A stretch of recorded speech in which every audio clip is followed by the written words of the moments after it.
What's up, YouTube? What's up, Twitch? What's up, YouTube? What's up, everybody? Good afternoon on this Tuesday, July 8th, as we start the fifth episode of From the Hip podcast, coming to you live, the show that shoots from the hip.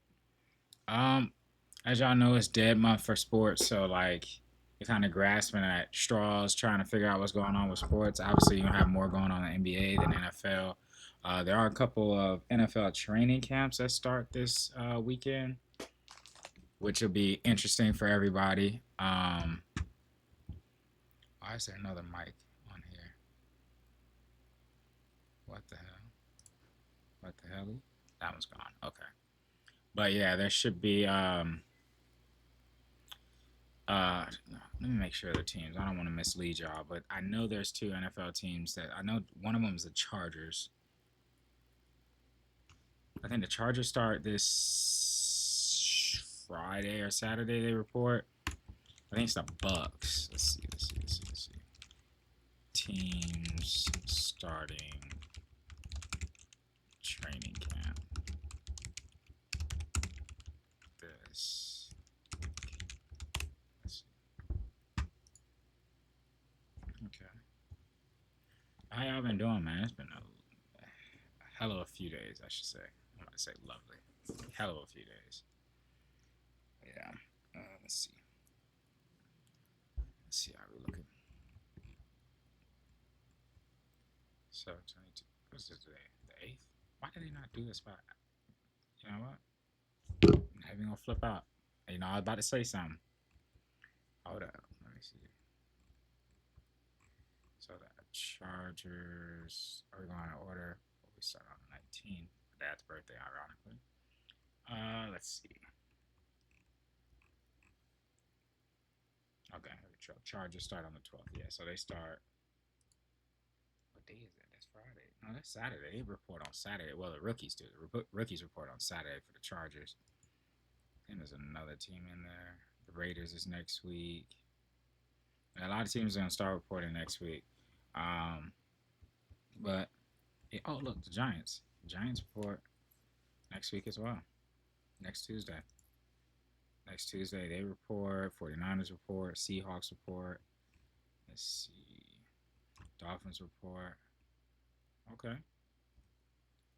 So yeah, a couple teams. Well, at least the rookies are reporting. Then, you know, if you see it, all the veterans aren't required to report until like end of August or the following week. So, in all actuality, what it's looking like right now is that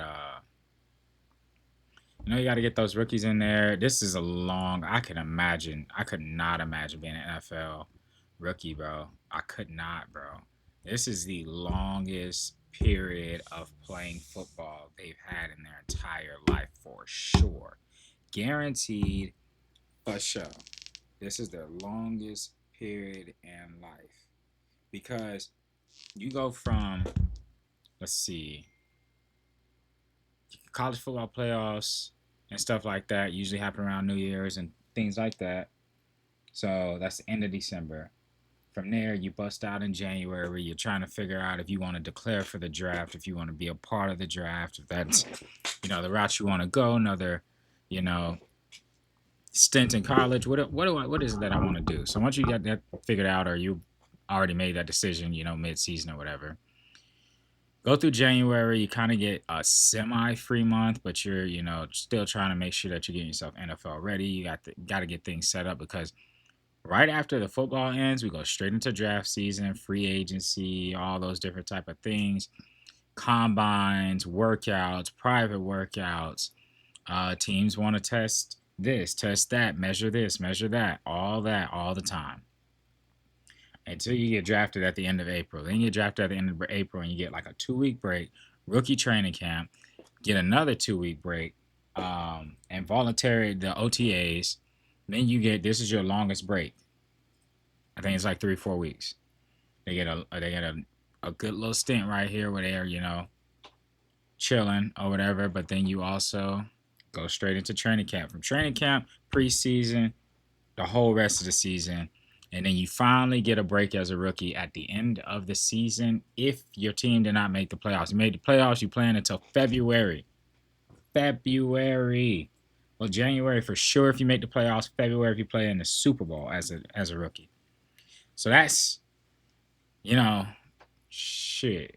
14 months of straight work. Bro, they got to be tired. And every rookie says the same thing. They're tired as hell after that first year because it's just so grueling and so many things that they have to do. Um, but I'll tell you guys about a rookie that kind of put a team, or I should say a player, in a tailspin, and that would be Michael Penix Jr. when the Falcons drafted him last year. We all knew, oh, bro, every single person that watches football, listens to football, knows something about football, is a reporter in football, an expert, wherever you are on your football knowledge tree, except for if you are an absolute beginner, everybody knew when Kirk Cousins saw Michael Penix Jr. get drafted at 9 by the Falcons after just signing a huge deal with them a month before, if not a few weeks before, everybody in the NFL world was shocked. But our main thing was like, how does Kirk feel? And it's always been, typical political NFL answers of the whole, I'm gonna do everything I can to help him out, to help him progress. But the team answer, whatever. But there was a report today that came out that said he felt misled after they drafted him, which is what we all thought. He said he would have just re-signed with Minnesota. Here it is right here. Kirk Cousins said he might have re-signed with the Minnesota Vikings last season had he known the Atlanta Falcons would draft a quarterback in the first round. So had he known, he would have just stayed put. He wouldn't even did that. You feel me? But he did it anyways. So that shit. You know, he thought he was going to be the star player. I thought he was going to be, like their starting quarterback. Because Kirk Cousins, I get a lot of flack for this. A lot of people hate on Kirk Cousins. He is not a bad quarterback. Did he have a bad year last year? Yes. Did he get hurt the season before and tear his Achilles? Yes. Is he getting older? Yes. What do we see from every athlete? I'm not even gonna say NFL. Every athlete, as they get older, they can be the most star player in the world, except for you can exclude LeBron James and Tom Brady so far, and Ronaldo and Messi so far. But for the vast majority of everybody, if they have a long career, as they get towards the end of it, they're not the same player they were, in their prime. It's just natural way that the game works. So obviously, Kirko is not in his prime or anything like that anymore. But when you look at his play and the things that he's been able to do over the course of his career, he's not a bad quarterback at all. So that's why I was thinking, okay, going to Atlanta, Michael Pitt, talking about Michael Pitt. Yeah, Michael Pittman. What you call it? Damn, why can I not think of a receiver name? Drake London, and then you got Bijan Robinson behind you. They they did draft some linemen within that draft, and I think they picked up a couple of linemen in that offseason and a lot of defensive players. So I was like, okay, this team kind of, they could possibly make some noise. But then Kirko wasn't himself. He ended up getting hurt.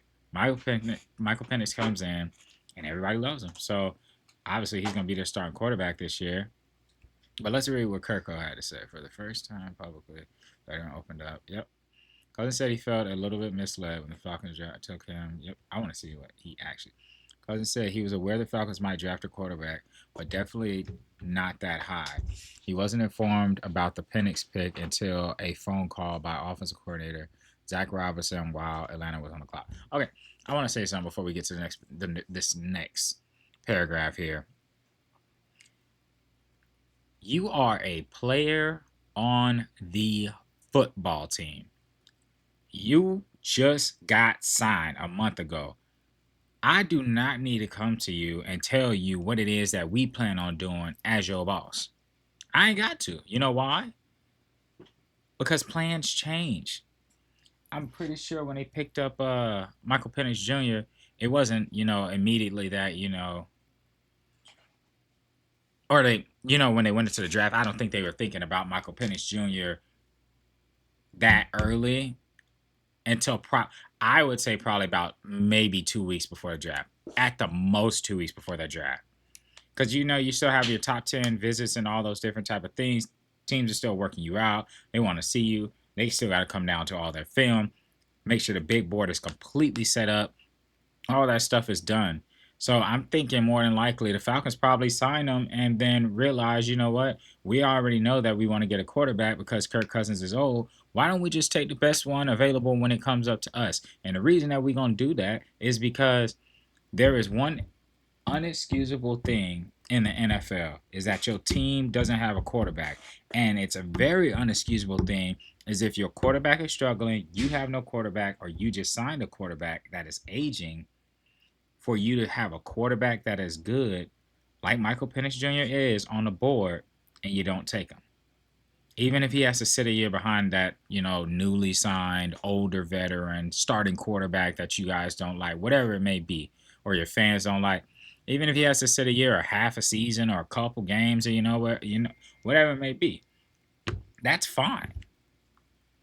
I don't think there's anything wrong with that, but it is a slight to sign a player to that huge contract and then say ride the bench. But hey, look, if I was Kirk, I wouldn't feel any type of way. But we ain't got the money that Kirk Cousins got. Because for me, if the Falcons told me, hey, I know we brought you in here to start. We signed you for 3 years. What was his contract? I want to make sure I get this contract right. Worth at least $100 million guaranteed. Just a few weeks earlier, right? So $100 million guaranteed to practice. Hold on, let's do some calculations. We're gonna do some calculations real quick. $100 million. Such an unreal number. Over the course of 3 years, and it's fully guaranteed. It's $33 million a year, right? They play 17 games. Yeah, 17 games, right? So divide that by 17 games. You make $1 million a game, right? Now, let's divide that by, let's see, most teams take a break on Monday and Tuesday of each week. So let's divide that by 3. Because there's going to be 3 days that they practice. Well, they have a Saturday walkthrough, so let's go 4. So let's divide it by 4. And, obviously team meetings and stuff like, you know what? Yeah, let's divide it by 4. $490,000, $490,196, and let's just round it up, 8 cents for me to go practice and sit on the bench.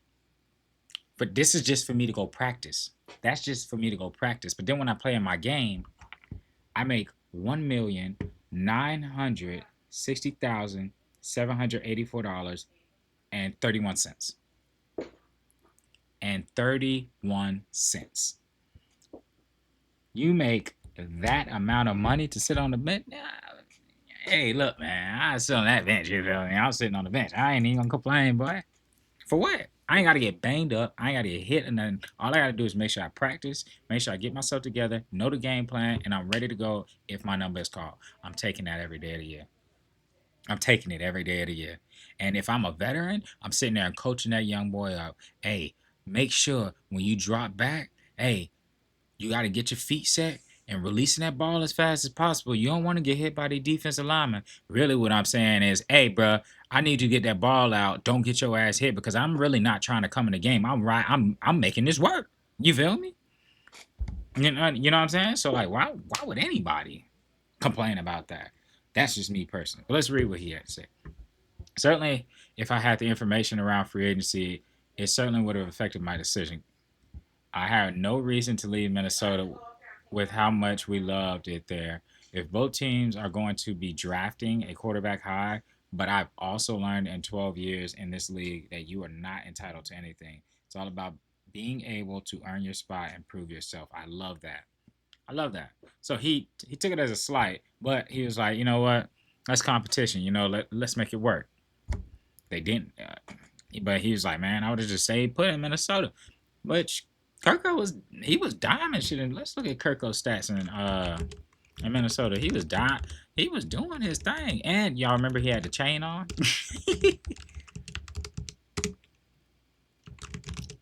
Let's see. Kirk Cousins stats. Bro, this is what I be saying, bro. People don't be thinking Kirk will be balling, bro. Look at this. Okay, so, not playing any games here. Probably his first game. Yeah, he played 6 games here.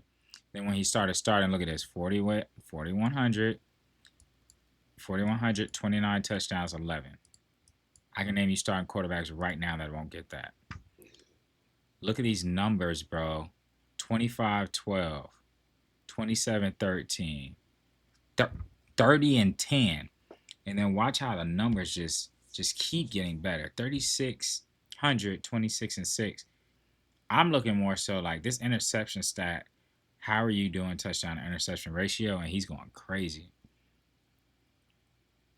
Even in the season here, what's the most yards he had in the season? 4,900 up here. Yeah, 25 touchdowns and 12 interceptions. Let's look at the second most season. We're gonna look at this together.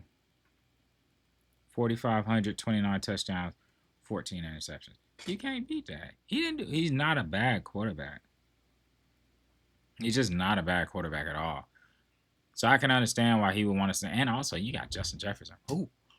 What quarterback in the league would want to leave Justin Jefferson? I got Sam Darnold is Minnesota wants JJ to play, so that ain't on Sam. But I know Sam did not want to leave. Bro, you got Jordan Addison and Justin Jefferson. Who is they running back, though? No, not you, Kirk. I want to see the Minnesota Vikings. Okay, here we go. Depth chart. Who's they running back? Aaron Jones, that is right. He did go there. Okay, so why would you? Yeah, I can understand why. Bruh, I could tell you. And TJ Hawk, man, shit. I could tell you when Kirk left, he was a little annoyed. I could tell you for sure when Sam Darnold left, he was surely annoyed. Because to me, if you want to ask me, Sam Darnold is one of the worst quarterbacks that NFL has ever seen. So having the year that he had last year, losing, I think he only lost, 2-3 games last year on the Vikings. If I was him, never would have left that spot. You couldn't have paid me to leave that spot. You couldn't have paid me. Because how? I went to all these other teams and I was ass everywhere else. Like literal ass. Like no interest. Teams didn't want to sign me.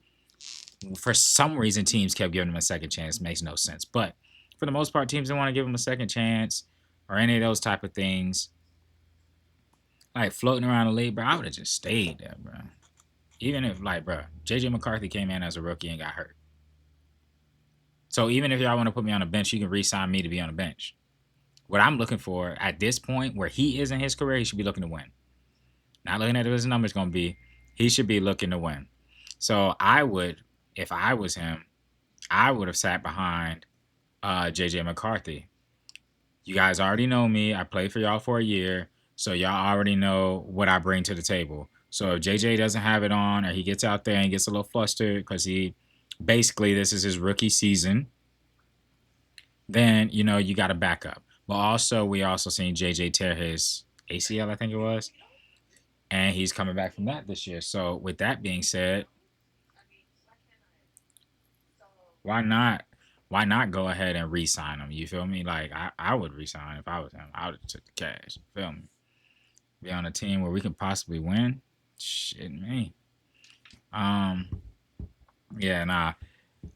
Sam Darnold, I wish you the best in Seattle, but I would have stayed with the Vikings. But anyways, I went on a little tangent there. So he felt how he felt. He's taking a downturn, as I was saying, in his career. He tore his ACL and all those different type of things, but ultimately, who cares? You're still gonna be on the team because you got all that guaranteed money.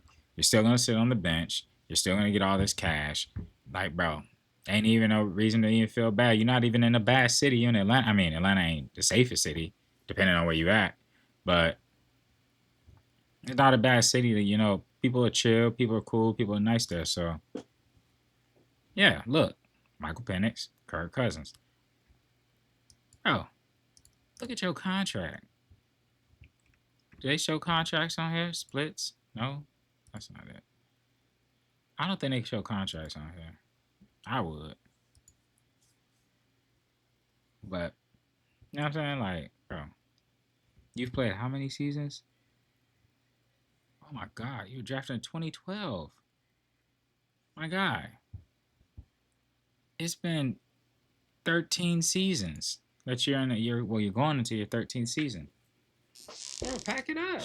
You ain't gonna be Aaron Rodgers. You ain't gonna be none of those. You ain't gonna be none of those quarterbacks. But you is gonna be is the smartest quarterback because you finessed the fuck out of Washington already for all that cash. Then you went to Minnesota and got them to guarantee to all that cash. And then you went to Atlanta and got them to guarantee to all that cash. So throughout your whole career, whoever your agent is, Kirk Cousins, and bro, I want you to listen to me with everything that you have, bro. Whoever your agent is, Kirk Cousins, you need to somehow get in touch with the NFL office and get this man in the Hall of Fame, bro. He did numbers for your ass. Everywhere you went, you made cash, and all of it mostly guaranteed. Coming off your rookie contract, you made them people in Washington franchise tag you twice, guaranteed. By at least middle of the market quarterback money to you for 2 years straight. Then went to Minnesota and got them to agree with a crazy ass fully guaranteed deal. First one to ever do it I ever seen. Then you go to Atlanta and get them to do the same thing, boy. Hey, you might should have put a ring on his finger. That boy been, hey, that's your man's right there. Never get rid of that agent. And whoever y'all younger people are in the league, I don't care if he on your team or not. Y'all need to call Kirk Cousins because he getting his cash regardless. Um, but y'all, like I said, it's dead month, so NFL is whatever news. Like it ain't much going on for it. But my boy Powell in the NBA, he got his deal for my Magic. You feel me? Served his 5-year supermax rookie extension, or maximum rookie extension. The deal is worth 5 years, $239 million. That could reach up to 287 million given sponsors or not sponsorships, but completing your like achievements and stuff throughout the season. Like if he hits a certain number mark or scores this amount of money or scores this amount of points or shoots for this percentage on the court. I like it. I love it for Orlando. He's a young, great star. I think we got pieces around him. Franz Wagner, Jalen Suggs, and then we just got Desmond Bain. So we got pieces around him. We just need like another like bona fide star to go with him. And I won't even say star as in like you need a crazy shooting guard, small forward, Kevin Durant's type thing. Like, nah, you don't need nothing like that. We just got Desmond Bain, so that completes the point guard spot. We got Franz Wagner, Jalen Suggs, so that completes that spot, right? Um, I would say, you get a nice center in there or a nice six man to come off the bench. Hey, we already looking good, but we gonna really be shining in. But I know he got injured towards the end of last season, so speedy recovery to him. He should be back though, and my Magic will be back where we supposed to be at the top, well not top, but at least top five.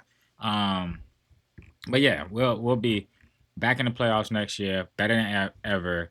Paulo, proud of you, proud, happy for you. Glad we as a Magic organization got the deal done and we didn't let him walk. So that's good on us. So for the most part, you know, Paulo Banchero, we already knew this was a lock. He's never getting traded. He's not never going outside of the Magic unless, like, for some reason his career just starts to fall off or he wants to leave.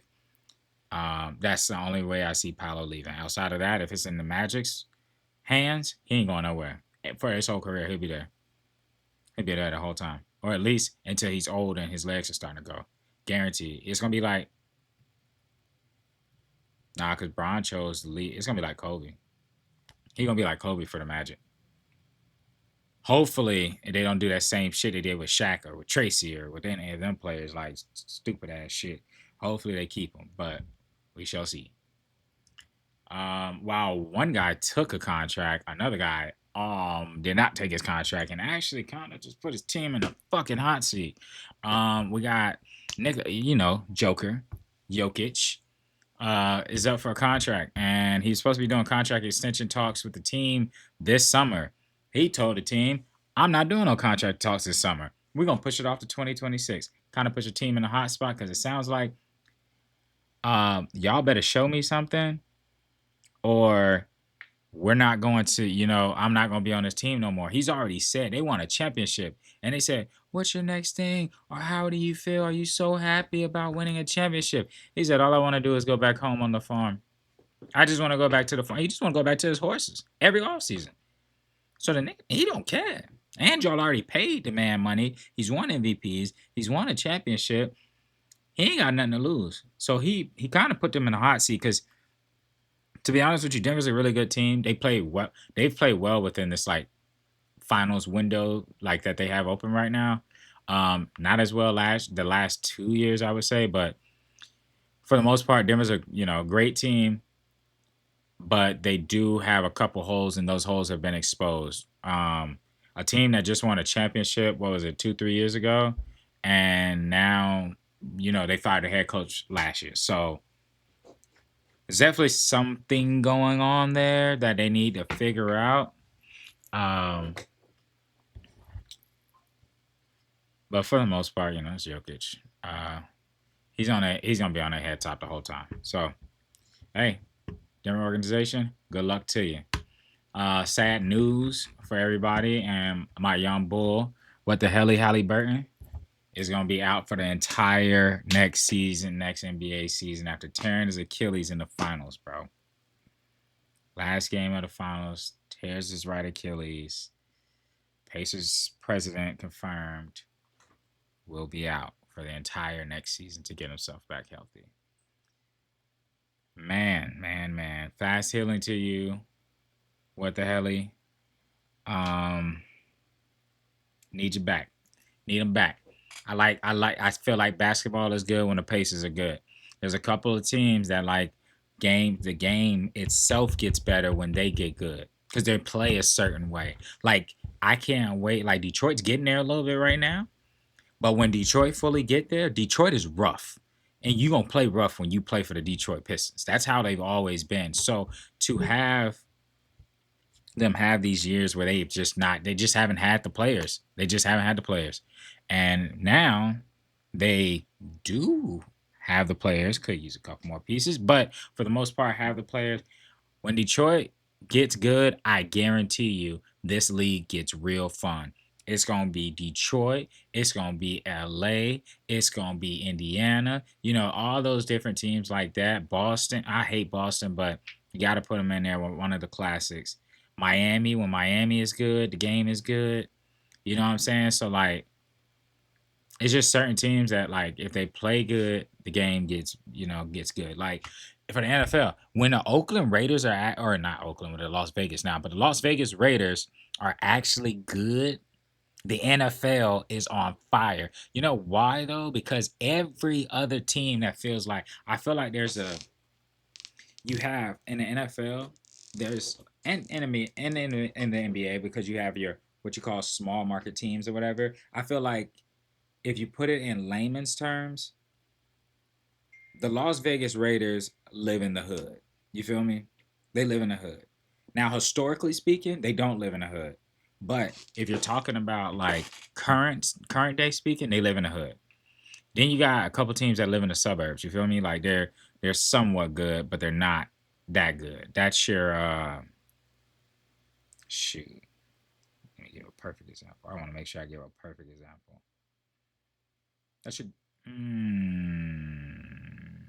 Nah. Yeah, no, that actually works. That's your Green Bay Packers. Like your Green Bay Packers right now. The Packers, they live in the suburbs. They in the suburbs. They're not a bad team. They're not an extraordinarily over the top great team either, but they're not a bad team, and they're effective and they're going to make the playoffs. You know what I'm saying? They're going to do those type of things. Then you have your rich neighborhood snooty ass teams. Obviously the Kansas City Chiefs. Obviously the Buffalo Bills. Obviously, yeah. Well, not the Bengals the last few years, but um,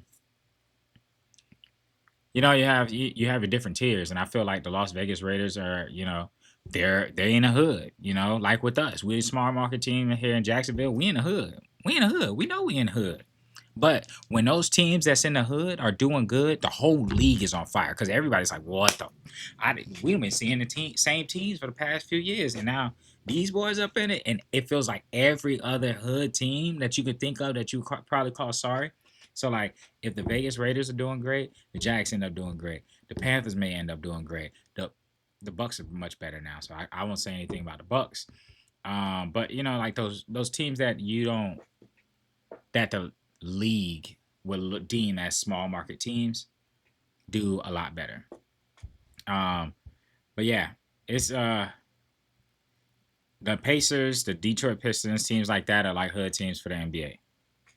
And it's just better when those teams that are not like at a small market teams like OKC winning the championship this year is actually amazing for the NBA. A small market team doesn't they have a great fan base in OKC, but nationwide, worldwide, they're not the most sought after. I love this team type of team. People love Shea since he's gotten in the league, but not like OKC.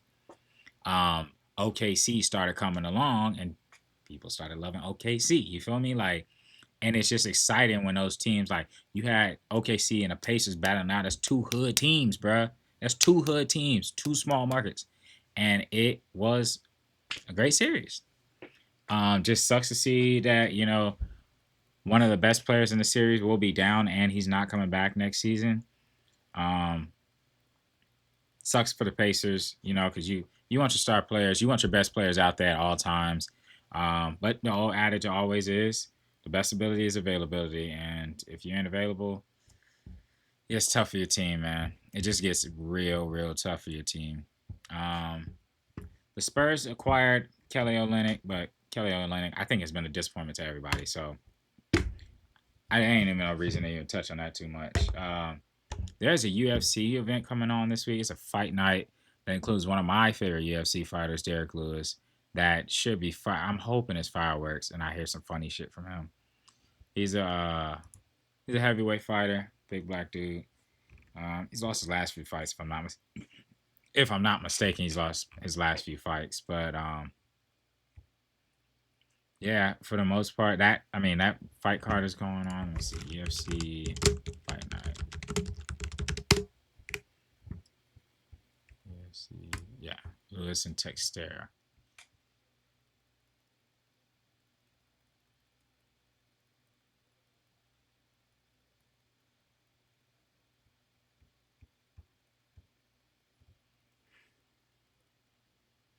Right, so look, god damn, Texera is huge. 6'7".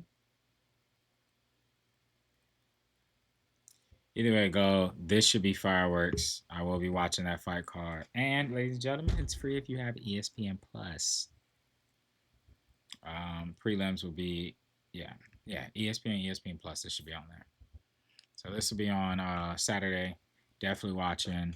Stephen Thompson, Gabriel Bonfim. I don't know either one of them.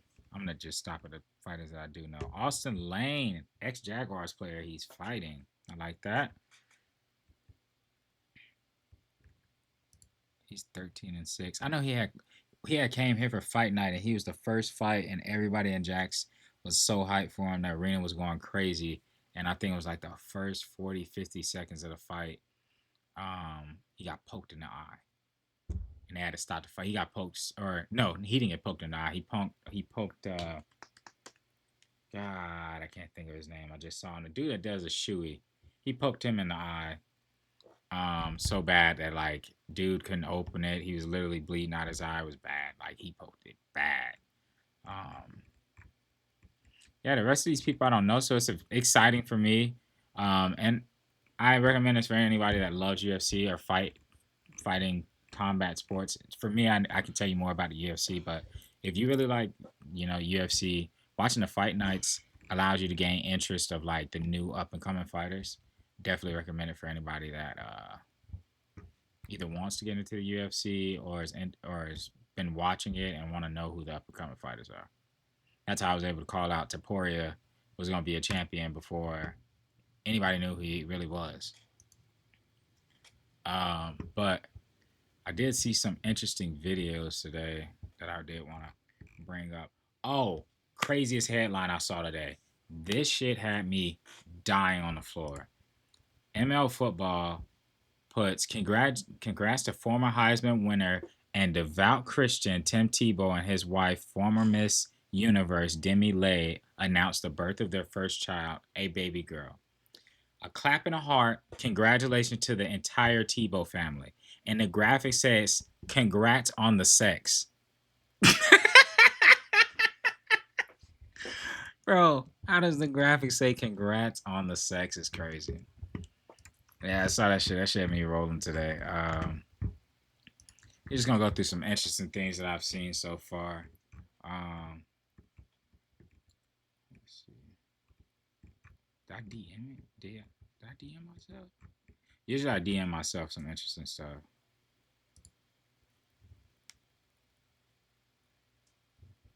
Due to heavy criticism and outrage from other ranked contenders, the WBA will review Jake Paul's cruiserweight ranking at their upcoming European convention in Madrid, which takes place July 15th to 18th. The WBA ranked Paul at number 14 in its cruiserweight rankings. That's crazy.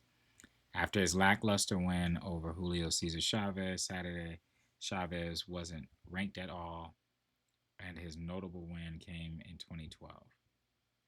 Paul has never defeated a ranked boxer unless you count his fight with the 58-year-old Mike Tyson. Which I don't know anybody in their right mind that would count that fight. If you count that fight, you was on some bullshit in your mind. You was definitely on some bullshit in your mind. Oh, bruh. Switch subjects real quick. Chuck E. Cheese is planning to open an adult-only arcade featuring retro games and alcohol. You know what I'm saying? Bruh, all of us 90 babies up in Chuck E. Cheese as adults, and they got the retro games and we can drink, bruh, it'll be a movie in there. And there's no way that Chuck E. Cheese is going to be more expensive than Dave & Buster's. There's no way.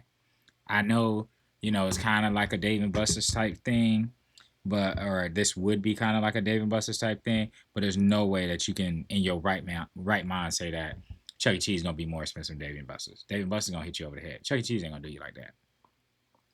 Well, yeah, they will hit you over the head, but not too much, not too bad, not as bad as Dave & Buster's. So that's gonna be tough. I don't know when the first one's supposed to come out. It's just a little report or whatever that came out.